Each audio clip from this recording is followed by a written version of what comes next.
Russia ও ইউক্রেনের মধ্যে drone ও ক্ষেপণাস্ত্র হামলা এবার আরও মারাত্মক রূপ ধারণ করেছে। সরাসরি রাশিয়ার রাজধানী মস্কোকে লক্ষ্য করে ঝাঁকে ঝাঁকে ড্রোন হামলা চালিয়েছে ইউক্রেন। জবাবে কিয়েভ সহ ইউক্রেনের বিভিন্ন এলাকায় ব্যালিস্টিক ক্ষেপণাস্ত্র হামলা চালিয়েছে রাশিয়া। এতে উভয় দেশেই বেড়েছে প্রাণহানি ও হতাহতের সংখ্যা। বিস্তারিত ডেস্ক রিপোর্টে। প্রতিপক্ষ দেশের রাজধানী ও গুরুত্বপূর্ণ স্থাপনা লক্ষ্য করে পাল্টাপাল্টি ড্রোন ও ক্ষেপণাস্ত্র হামলা চালিয়ে যাচ্ছে ইউক্রেন ও রাশিয়া। 16 আগস্ট প্রকাশিত বিভিন্ন আন্তর্জাতিক প্রতিবেদনে বলা হয়েছে, মস্কো ও এর আশেপাশের এলাকায় এক রাতে প্রায় 600 ইউক্রেনীয় ড্রোন হামলা চালায়। রুশ কর্তৃপক্ষের দাবি, মস্কোমুখী প্রায় 200 ড্রোন ধ্বংস করেছে দেশটির আকাশ প্রতিরক্ষা ব্যবস্থা। হামলাটি সাম্প্রতিক সময়ের অন্যতম বড় ড্রোন হামলা হিসাবে দেখা হচ্ছে। হামলার বড় একটি অংশ ছড়িয়ে পড়ে মস্কোর পার্শ্ববর্তী এলাকাগুলোতে। সেখানে রাশিয়ার অ্যামাজন হিসাবে পরিচিত অনলাইন রিটেইলার ওয়াইল্ড বেরিজের একটি বড় গুদামে আগুন ধরে যায়। ইউক্রেনীয় কর্তৃপক্ষের দাবি, গুদামটি রুশ বাহিনীর সামরিক রসদ সরবরাহে ব্যবহৃত হতো। তবে এ দাবি স্বাধীনভাবে নিশ্চিত হওয়া যায়নি।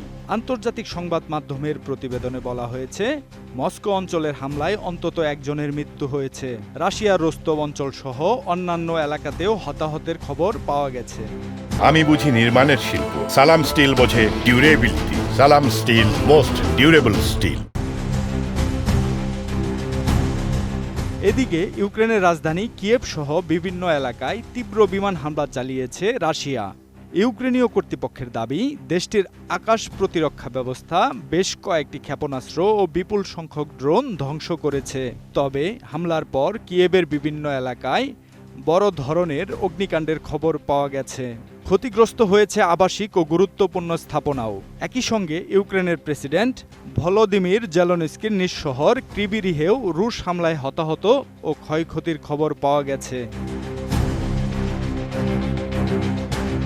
এই সংঘাতের প্রভাব এখন সীমান্তবর্তী অন্যান্য দেশেও বিস্তৃত হচ্ছে। আন্তর্জাতিক সংবাদ মাধ্যমের খবরে জানা যায়, রোমানিয়ার আকাশ সীমায় প্রবেশ করা একটি ড্রোনকে স্প্যানিশ F-18 যুদ্ধবিমান গুলি করে ভূপাতিত করেছে। রোমানিয়ার প্রতিরক্ষা কর্তৃপক্ষ জানিয়েছে, ড্রোনটি মলদোবার দিক থেকে দেশটির আকাশ সীমায় প্রবেশ করেছিল। এদিকে রুশ ইউক্রেন সংঘাতের কারণে কৃষ্ণ সাগরেও নিরাপত্তা ঝুঁকি আরও বেড়েছে। ন্যাটোর পূর্বাঞ্চলীয় সদস্য দেশগুলোর আকাশ সীমায় একের পর এক ড্রোন অনুপ্রবেশের ঘটনায় বাড়ছে উদ্বেগ। জাতিসংঘের মানবাধিকার পর্যবেক্ষণ মিশনের তথ্য অনুযায়ী ইউক্রেনে বেসামরিক নাগরিকদের প্রাণহানি আশঙ্কাজনক হারে বাড়ছে। গত জুলাইয়ে অন্তত 437 জন বেসামরিক নাগরিক নিহত হয়েছেন, যা সাম্প্রতিক বছরগুলোর মধ্যে অন্যতম প্রাণঘাতী মাস। একই সময়ে আহত হয়েছেন 2600-র বেশি মানুষ। রাশিয়ার ধারাবাহিক হামলার জবাবে ইউক্রেন ও রুশ ভূখণ্ডের সামরিক ও কৌশলগত স্থাপনাগুলো লক্ষ্য করে পাল্টা হামলা চালিয়ে যাচ্ছে।